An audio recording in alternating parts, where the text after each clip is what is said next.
सरोकार।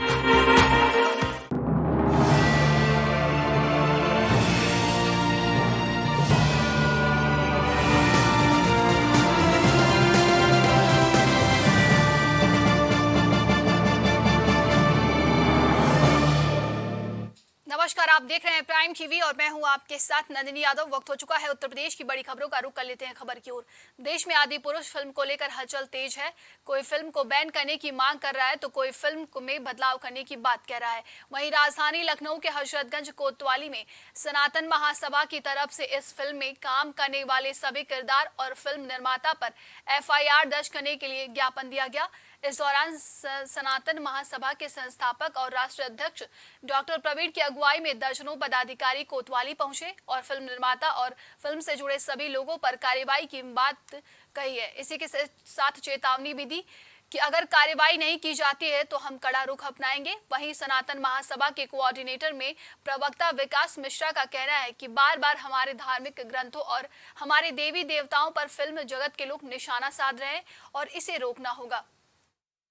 पहले मालूम जो इसका ट्रेलर आया, ट्रेलर पे भी हम लोगों ने आपत्ति जताई थी, जिसके बाद सेंसर बोर्ड पे एक नोटिस भी जारी की गई थी। उसके बावजूद सेंसर बोर्ड ने अगर इसको पारित किया है, सर्टिफिकेट दिया है, तो निश्चित तौर पर गलत है। और चूंकि ये लॉन्च हो चुकी है, तमाम लोग देख चुके हैं, हमारे संस्कृति को कुठाराघात किया जा चुका है, तो इसके लिए निश्चित तौर पर उनको सजा मिलनी चाहिए। कोई संशोधन बर्दाश्त नहीं होगा, ये मूवी दोबारा रिलीज नहीं होनी चाहिए।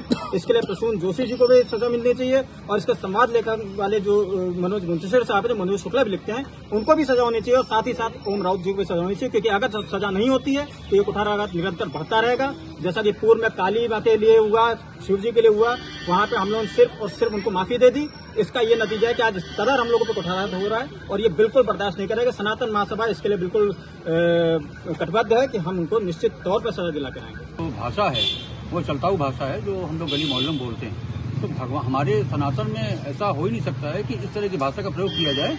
और उस समय भगवान राम जिस भाषा का प्रयोग करते थे, जो हमारे महापुरुष हैं, हमारे आराध्य हैं, उनको इस भाषा में हम लोग पसंद नहीं करेंगे। ये सीधा हम लोग का विरोध है और इस पिक्चर पर बैन लगना चाहिए। आगरा में आदि पुरुष मूवी को लेकर अधिवक्ताओं ने आक्रोश जताया है। अधिवक्ताओं ने आक्रोश जताते हुए आदि पुरुष मूवी के खिलाफ थाना न्यू आगरा में तहरीर दी। अधिवक्ताओं ने मीडिया से बात करते हुए कहा, आदि पुरुष मूवी के जरिए हिंदुओं की भावनाएं आहत हुई हैं। अधिवक्ताओं ने कहा, इस फिल्म के जरिए हिंदू के महाग्रंथ का अपमान किया गया, पर यही है वजह है कि फिल्म के निर्माता मनोज मुंतशिर के खिलाफ कार्रवाई की मांग की गई। अगर इनके खिलाफ थाना न्यू आगरा में मुकदमा दर्ज नहीं हुआ तो अधिवक्ता कोर्ट से मुकदमा दर्ज कराएंगे। आज हमारे युवा अधिवक्ता संघ के साथियों के द्वारा अपने ऑफिस पे हमने जब मूवी देखी तो उसमें बहुत ही धार्मिक भावनाएं जो है हमारी आहत हुई और उसमें आपत्तिजनक डायलॉगों को डिलीवर किया गया है। और आप देखिए कि किस तरीके से जो हमारे पवित्र ग्रंथ है रामायण और उसका चित्रण जो किया गया है, मर्यादा पुरुषोत्तम भगवान श्री राम का अमर्यादित आचरण उसमें एक तरीके से दिखवा दिया गया है पिक्चर में। तो ये इसकी जितनी भर्त्सना की जाए कम है। हम कानूनी रूप से आज मुकदमा दर्ज कराने के लिए थाना न्यू आगरा आए हैं और हम तहरीर दे रहे हैं थाने में और मुकदमा दर्ज कराने की हमारी मांग है। आज हम सभी अधिवक्तागण जो पिक्चर आदि पुरुष के नाम से जो अभी आई है मनोज मुंतशिर द्वारा, इसमें धार्मिक भावनाओं को उनके खिलवाड़ करा गया है। प्रभु श्री राम के अनुयायी हनुमान जी के जो डायलॉग जो उन्होंने दिए हैं, जो लंका में प्रवेश में दिए हैं, इस तरह के जो दिए हैं, उससे हम सब धार्मिक भावनाओं का आहत हुआ है। इसीलिए हम सबको यहाँ मिलकर के आकर के आज अपनी तहरीर थाना अध्यक्ष महोदय न्यू आगरा को देने आए हैं। पूरे देश भर में हर साल 26 जून को नशीली दवाओं के गलत इस्तेमाल और अवैध तस्करी के खिलाफ अंतर्राष्ट्रीय दिवस के रूप में अंतर्राष्ट्रीय नशा मुक्ति दिवस मनाया जाता है। इस दिन को नशीली दवाओं के गलत इस्तेमाल से मुक्त करने के लिए मनाया जाता है। इस दिन को खास बनाने के लिए अपने आसपास के सभी लोगों के साथ एंटी ड्रग डे का संदेश भी साझा किया जाता है। चारों ओर सभी को बधाई देने के लिए हिंदी में नशीली दवाओं के विरोधी और नारों का इस्तेमाल भी किया जाता है। नशीली दवाओं के दुरुपयोग के खिलाफ और विश्व दवा दिवस संदेश के खिलाफ अंतर्राष्ट्रीय एंटी ड्रग संदेश को लेकर प्राइम टीवी के संवाददाता की एनसीबी अधिकारी से सुनिए क्या कुछ बातचीत हुई है। नशीली दवाओं और उसके दुरुपयोग को लेकर के जिस तरीके से आजकल युवा शिकार हो रहे हैं, उसको लेकर अभियान भी चलाया जा रहा है और उस मामले पे ज़्यादा बातचीत करने के लिए हमारे साथ एनसीबी के अधिकारी मौजूद है। सर, जिस तरीके से आप लोगों का एक अभियान चलता है ड्रग्स को लेकर के, मादक पदार्थों की तस्करी को लेकर के, तो किस तरीके से इसका पूरा अभियान आप लोग चला रहे हैं और अभी तक इसमें क्या कुछ सफलता मिल पाई है सर? देखिए, समय समय पर और जिस प्रकार की भी हमारे पास इंफॉर्मेशन होती है, एनसीबी का मुख्य कार्य जो है इन्फोर्समेंट का ही है। इसके अलावा हम लोग जो हैं वो अवेयरनेस के साथ भी जुड़े हुए हैं। तो अगर ऐसी कोई भी इंफॉर्मेशन जो कि ड्रग्स के रिगार्डिंग होती है, उस पर एनसीबी त्वरित कार्रवाई करती है और साथ ही साथ आवश्यकता पड़ने पर हमारे साथ विभिन्न एजेंसियां संपर्क में रहती है। हम उनकी मदद भी लेते हैं और यथासंभव हम उन पे एक्शन लेकर के कार्रवाई करते हैं। सर, जिस तरीके से 26 जून को एक इंटरनेशनल डे के रूप में भी मनाया जाता है, इसको लेकर के अवेयरनेस भी लोगों में दी जाती है, तो इसको लेकर के आप जैसे कुछ संस्थान होते हैं, किस तरीके से उनसे अवेयरनेस की अपील करते हैं? जो युवा वर्ग आजकल ज़्यादा इसका शिकार हो रहा है, उनको लेकर के क्या कुछ अपील करते हैं? आपका बहुत अच्छा प्रश्न है। हमारा, जैसे मैंने पहले भी बताया, हमारा फोकस जो है एक अवेयरनेस को भी लेकर के है, एक जन जागरूकता अभियान को लेकर के है और हम अपने देश की यूथ को, जो हमारे नागरिक हैं, उनको नशे की लत से कैसे छुड़ाएं, इसको लेकर के हम लोग समय समय पर अवेयरनेस के माध्यम से उनको अप्रोच करते हैं।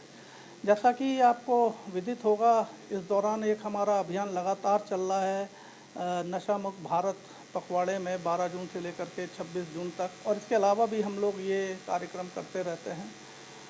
हमने एनसीबी लखनऊ ने एक प्रयास किया है पूरे उत्तर प्रदेश में सभी ज़िलों को टच करने का, और उन ज़िलों के जितने भी स्कूल हैं, जितने भी कॉलेजेस हैं, जितने भी प्रीमियर इंस्टीट्यूट्स हैं, वहाँ पर जा कर के हमने समाज कल्याण विभाग की मदद से, हमने चिकित्सा विभाग की मदद से, वहाँ की जो एनजीओज़ हैं और जो भी लोकल बॉडीज़ हैं, और उन सबको साथ लेकर के हमने एक प्रयास किया है स्कूलों में जा कर के इसके दुष्प्रभावों के बारे में जानकारी दी है।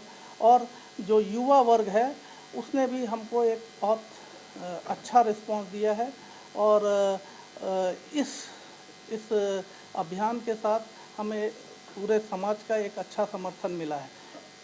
सर, जैसे कि देखा जाता है जो तस्करी है, चाहे नेपाल की बात की जाए या ईस्ट यूपी की बात की जाए, तो इन सभी जगहों से जैसे तस्करियाँ होती है, गिरफ्तारियाँ भी होती हैं, तो इसको लेकर के किस तरीके का आपका अभियान रहेगा? जैसे एसटीएफ से आपका साझा रहता है, एसटीएफ भी लगातार इस मामले में कार्रवाई कर रही है, तो कैसे क्या कुछ इनपुट इकट्ठा हो रहा है और इन पर कैसे नकेल कसी जाएगी? ये एक आपसी सामंजस्य की बात है। एनसीबी के पास यदि कोई इन्फॉर्मेशन होती है और हमारा समय समय पर आपसी बातचीत रहती है, मीटिंग्स होती हैं, एक कोऑर्डिनेशन मीटिंग्स होती हैं, और ये तमाम एजेंसियां साथ में बैठ करके अपनी अपनी इन्फॉर्मेशन एक दूसरे से साझा करते हैं। यदि हमारी कोई इन्फॉर्मेशन है तो हम जो साथ की एजेंसीज़ हैं, जैसे एएनटीएफ है, एसटीएफ है, डीआरआई है, एसएसबी है, तो अगर ड्रग्स से संबंधित अगर हमारे पास कोई भी इंफॉर्मेशन रहती है तो हम वो इंफॉर्मेशन उनको पास करते हैं।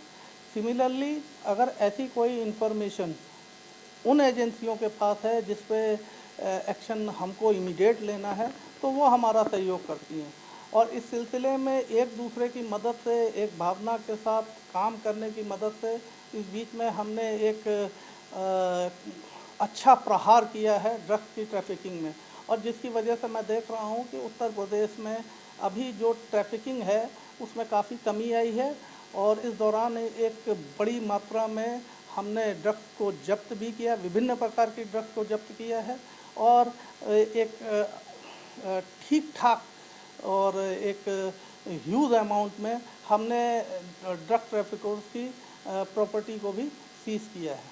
सर, सवाल मेरा आखिरी ये है और बड़ा अहम सवाल है, क्योंकि जिस तरीके से आप ड्रग्स के विषय पे कार्रवाई करते हैं, गांजा हो गया, चरस हो गया, लेकिन इससे हटके आजकल जो यूथ आजकल जो मेडिकल से संबंधित है उसका ज़्यादा सेवन कर रहा है। इसमें मेडिकल जो स्टोर हैं उनकी भी ज़्यादा संलिप्तता पाई जाती है, तो इसको लेकर के किस तरीके से आप पूरा ये नेटवर्क एक पकड़ेंगे, क्योंकि जो नशीली दवाइयाँ हैं उनका आजकल ज़्यादा ट्रैफिकिंग चल रहा है?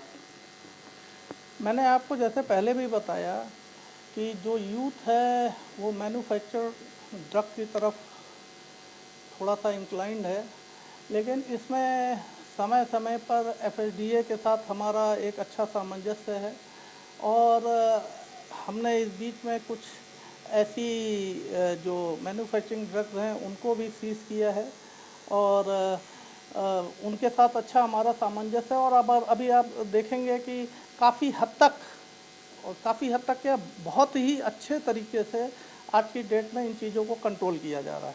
सर, हमारे चैनल के माध्यम से 26 जून को लेकर के जो आपका इंटरनेशनल डे है, उसको लेकर के जो यूथ है इस नशीली दवाओं से, नशे से दूर रहे, उसको लेकर के क्या कुछ अपील करना चाहेंगे? मेरा अनुरोध है युवा पीढ़ी से कि नशे से दूर रहें। ये युवा पीढ़ी को खोखला कर रही है, उनको गलत राह पे ले जा रही है। इसी के चलते हम लोग 26 जून को नशा विरोधी दिवस मनाते हैं और इसके इल इफ़ेक्ट के बारे में भी हम, जैसा मैंने पहले भी बताया, हमारे प्रयास लगातार जारी हैं कि जो यंगर जनरेशन है, स्कूल में है, कॉलेज में है, उनको इसके बारे में अवेयर किया जाए और इसके हमें बहुत ही अच्छे परिणाम लगातार मिल रहे हैं। आज का यूथ पहले ज़्यादा जागरूक नहीं था, चीज़ों को नहीं समझ रहा था और एक हमारे अभियान की वजह से उसके अंदर एक अच्छी खासी जागरूकता आई है। इसलिए मैं जहाँ तक समझ रहा हूँ कि ये लोग अब थोड़ा सा चीज़ों को समझे हैं और चीज़ों को समझने की वजह से आप देखेंगे कि आजकल हेल्थ कॉन्शियस है, लोग जिम जा रहे हैं, योगा कर रहे हैं, पढ़ाई कर रहे हैं। तो एक हमारा अच्छा प्रयास है और हमको लगता है कि इसमें हमें काफ़ी हद तक सफलता प्राप्त हुई है। धन्यवाद सर बात करने के लिए। तो जिस तरीके से 26 जून को नशा विरोधी दिवस मनाया जाता है, तो उसी को लेकर एनसीबी भी लगातार अपना अभियान भी चला रहा है और युवा वर्ग से नशा मुक्ति को लेकर अपील भी करता हुआ नजर आ रहा है। वीडियो जर्नलिस्ट नीरज के साथ मोहम्मद कलीम, प्राइम न्यूज, लखनऊ। संभल में कोरोना काल में रखे गए हेल्थ महकमे के संविदा आउटसोर्स कॉन्ट्रैक्ट कर्मियों को रोजी रोटी का संकट पैदा हो गया। शासन ने कर्मचारियों को 30 जून को सेवा समाप्ति का नोटिस दिया है। कर्मचारियों ने नियमितीकरण कर सेवा विस्तार की मांग की, वहीं सुनवाई न होने पर आंदोलन की चेतावनी दी है। बता दें कि जनपद संभल के सीएमओ ऑफिस पर कर्मचारियों ने अपनी परेशानी बताते हुए कहा कि कोई उनकी सुनने को तैयार नहीं है। कोरोना काल में जान हथेली पर रखकर उन्होंने सेवा की। बता दें कि कर्मचारियों ने जहां हेल्थ महकमे में अपनी उपयोगिता साबित की है, वहीं रोजी रोटी के लिए सेवा विस्तार की मांग की है। हमारी ये समस्या है कि जब कोविड शुरू हुआ था तब पूरे देश में लॉकडाउन लगा हुआ था। उस टाइम हम लोगों को ड्यूटी दी गई थी कि आप जाकर के वहाँ कार्य करें वहाँ। उस टाइम पे हम लोगों को ड्यूटी की ज़रूरत है, तो उस टाइम पे हम लोगों को बाहर निकाला जा रहा है। तो इसलिए हम चाहते हैं कि हमें इससे ड्यूटी से ना निकाला जाए, हमें और किसी कार्य में समायोजित। हमारी CSC पवासा। तो आपको जो कितने लंबा समय हो गया काम करते करते? हमें इस कार्य को करते हुए हमें करीब 2 साल हो गए। समस्या ये है, हमें 2.5-3 साल नौकरी करते हुए हो गए हैं। हमें कोविड टाइम में कोविड डाटा ऑपरेटर के रूप में रखा गया था और हमें ना आज तक कोई सैलरी बताइए कितनी सैलरी है। कभी 8,800 डाल दिए जाते हैं, कभी 8,600 डाल दिए जाते हैं। कोई सैलरी स्लिप नहीं मिली, कोई PF नहीं कट रहा और हम लोगों को एकदम बोल दिया कि आप 30 तारीख के बाद अपने घर बैठ जाइए। समस्या ये है सर, हमने लगभग समथिंग 3 साल होने वाले हैं हमारे पूर्व और लगभग हमने कार्य किया इसमें। कोविड ऑपरेटर हैं हम और हमारी कोई कार्रवाई नहीं हुई है। हम इस CMO ऑफिस में कई बार आ चुके हैं और ज्ञापन लेके मैम ने मना कर दी ज्ञापन लेने के लिए। और हम ये चाहते हैं कि हम लोगों को कहीं न कहीं इसमें NHM के थ्रू यहाँ पर कोई भी वैकेंसी आए, हम लोगों को सबसे पहले लिया जाए।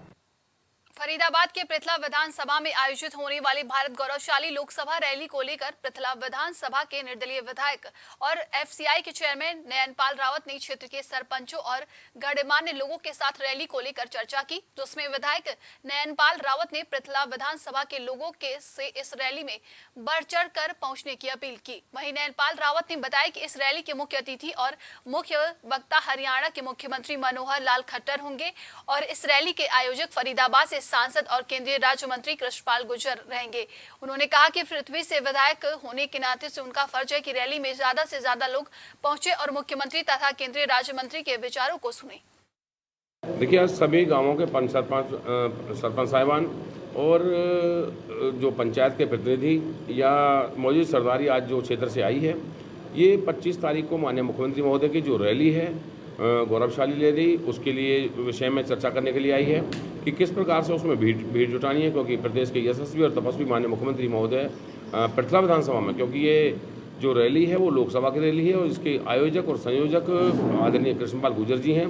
तो क्योंकि माननीय मुख्यमंत्री महोदय आ रहे हैं और मेरा फर्ज बनता है, मेरे क्षेत्र की जनता का फर्ज बनता है कि अच्छी तादाद में पहुंचकर माननीय मुख्यमंत्री महोदय का स्वागत करें। फरीदाबाद के अलग अलग इलाकों में आज पुलिस के आला अधिकारियों के आदेश पर स्थानीय पुलिस ने नशा जागरूकता अभियान चलाया और लोगों को नशे से होने वाले दुष्प्रभावों के प्रति जागरूक किया। एसएचओ सेंट्रल और सेक्टर 15A चौकी प्रभारी ने गांव अचरौंदा के कई इलाकों में जाकर लोगों को बताया और नशे से दूर रहने के लिए प्रेरित किया। इसके साथ ही लोगों को नशा तस्करों की सूचना देने और उनका नाम गुप्त रखे जाने की भी बात बताई। लोगों को ऑनलाइन होने वाली ठगी के बारे में भी जानकारी दी गई और क्या क्या सावधानी बरती जाए इसके बारे में भी जागरूक किया गया। एसएचओ सेंट्रल ने बताया कि उच्चाधिकारियों के आदेश पर पूरे हरियाणा में अभियान चलाया जा रहा है, जिसके तहत वो भी अपने इलाके के अलग अलग जगह जाकर इस अभियान को सफल बनाने की कोशिश में लगे हुए हैं। ये उच्चाधिकारियों के आदेश है। आज पूरे हरियाणा में नशा मुक्ति अभियान चलाया जा रहा है और लोगों को जगह जगह जाकर जागरूक किया जा रहा है। और इस बारे में आज हमने भी अपने इसमें 15 सेक्टर के इसमें चौकी के एरिया में आके लोगों को जागरूक किया है और आगे भी अभियान ये जारी रहेगा। कितनी बार कर चुके हैं, कितनी जगह कर चुके हैं इस तरीके का अभियान? जब भी उच्चाधिकारियों के आदेश होते हैं तो समय समय पर जागरूक किया जा रहा है लोगों को और कार्रवाई भी की जा रही है। तो सिर्फ ये कि सिर्फ फरीदाबाद में है या पूरे ऑल ओवर? पूरे हरियाणा में अभियान चलाया जा रहा है। औरैया में शराब तस्करों ने शराब की खेप को पहुंचाने के लिए नया तरीका ढूंढ लिया है। बता दें कि शराब तस्कर पिकअप गाड़ी में पाइप लादकर पाइप जैसी जगहों में तहखाना बनाकर शराब तस्करी कर रहे थे। अजीत मल कोतवाली पुलिस ने चेकिंग के दौरान शराब ले जा रहे पिकअप गाड़ी को पकड़ा। चेकिंग करने पर पाइप से 3115 शराब के पाउच बरामद हुए। बताया जा रहा है कि शराब तस्कर राजस्थान से निर्मित शराब को यूपी में बेचने के लिए ले जा रहे थे। अजीत मल कोतवाली क्षेत्र के अनंतराम टोल प्लाजा का ये पूरा मामला है। इटावा और औरैया के बॉर्डर पे जो टोल पड़ता है अनंतराम, इस पे 22/23 की रात्रि में जो रेगुलर चेकिंग होती है उसके क्रम में लगभग 2 से 3 बजे के बीच में एक बोलेरो मैक्सी ट्रक, उसके चेकिंग में 125 उसमें पाइप लदे थे मोटे। तो उन पाइप के अंदर 3115 pouch 180 ml royal classic whisky के पाउच मिले हैं, जो कि राजस्थान में बनी है और राजस्थान में ही कंज्यूम होने के लिए है।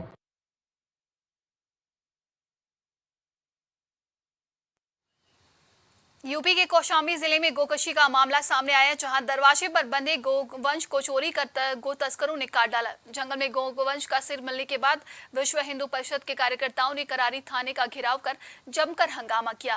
थाना प्रभारी और गो तस्करों से मिलीभगत और भ्रष्टाचार का आरोप लगाते हुए उच्च अधिकारियों से कार्रवाई की मांग की। वहीं हंगामे की सूचना के बाद पुलिस अधिकारी थाने पहुंचे और कार्यकर्ताओं को समझा बुझाकर मामला शांत कराया। घटना करारी थाना क्षेत्र के नसरुल्लापुर मोहल्ले की है। बता दें कि वीएचपी नेता रूपेंद्र शर्मा ने बताया कि नसरुल्लापुर मोहल्ले की रहने वाली आशा देवी के घर के बाहर गोवंश बंधे हुए थे। गो तस्करों ने एक गोवंश चोरी कर जंगल में ले गए और उसे काट डाला। अगले दिन गोवंश का सिर मिलने के बाद विश्व हिंदू परिषद के कार्यकर्ता मौके पर पहुंचे और जमकर हंगामा किया।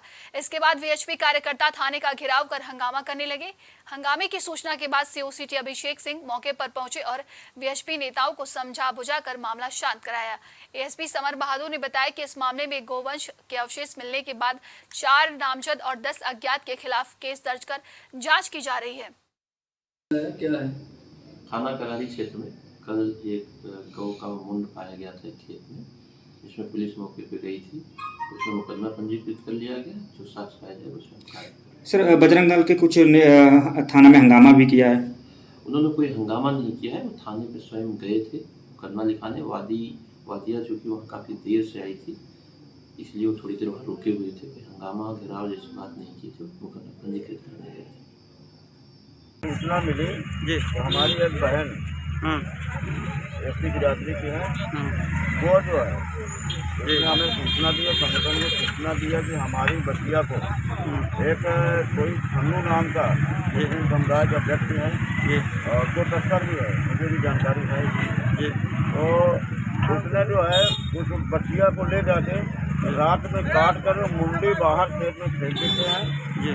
और जब हमें जानकारी मिली तो फिर कुल्लू पासा पूरी टीम रसुल्लापुर गांव में पहुंची। मौके में हमारे करारी कोतवाल गणेश प्रसाद सिंह एकदम भ्रष्ट मुस्लिमों का बहुत बड़ा चहेता व्यक्ति है और उसके साथ में उसका एक सहयोगी जो है विप्लेश, एक अबराव सिपाही विप्लेश दरोगा है, ठीक है ना।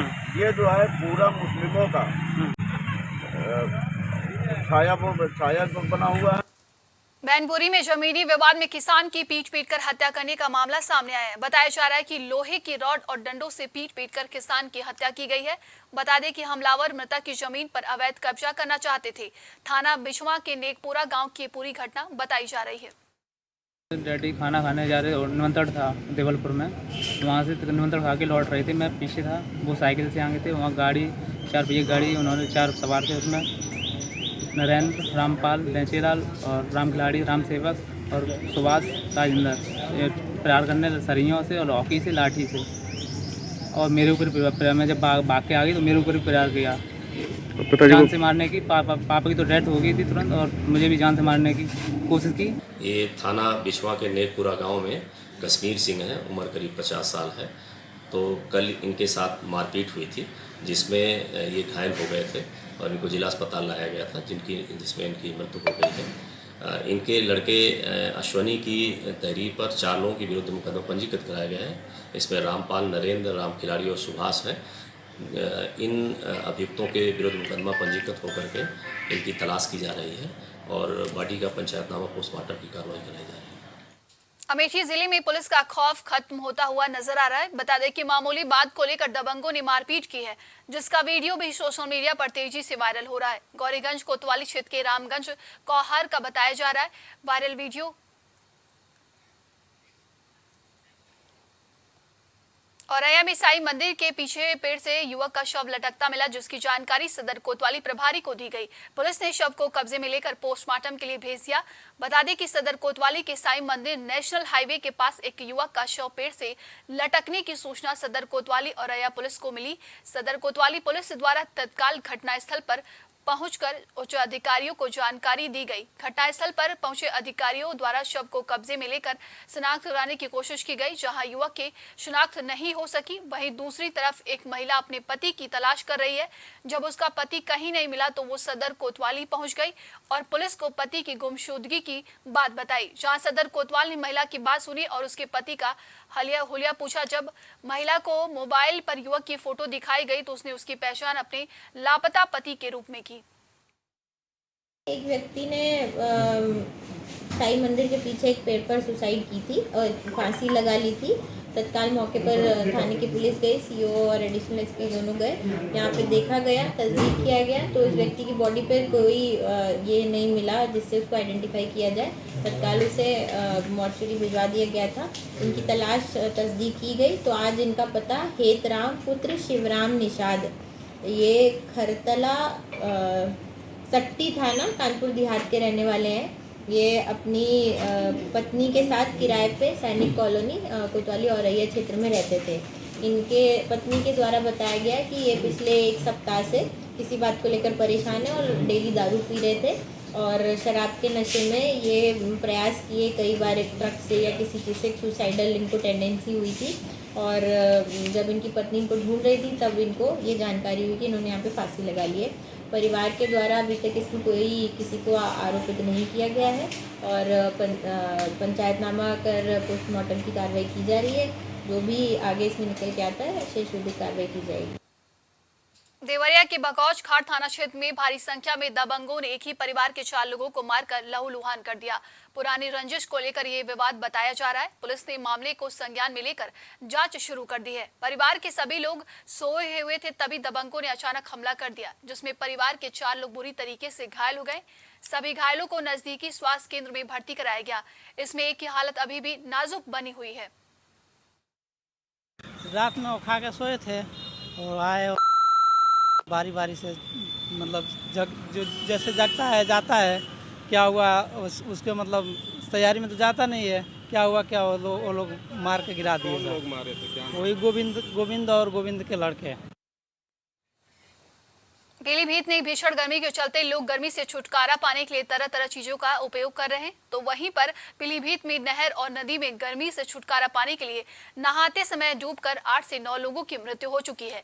लेकिन प्रशासन की आंखें अभी भी नहीं खुली। ताजा मामला पीलीभीत के थाना माधो टांडा का है, जहां खारजा नहर में गर्मी से राहत पाने के लिए एक युवक ने नहर में छलांग लगाई, जिसके बाद अचानक में गहराई में चला गया और उसकी दूर तक कोई पता नहीं लगा, जिसके बाद उसकी मौत हो गई, जिसका शव गोताखोरों ने 24 घंटे में कड़ी मशक्कत के बाद बरामद किया। पुलिस ने शव को कब्जे में लेकर पोस्टमार्टम के लिए भेज दिया है।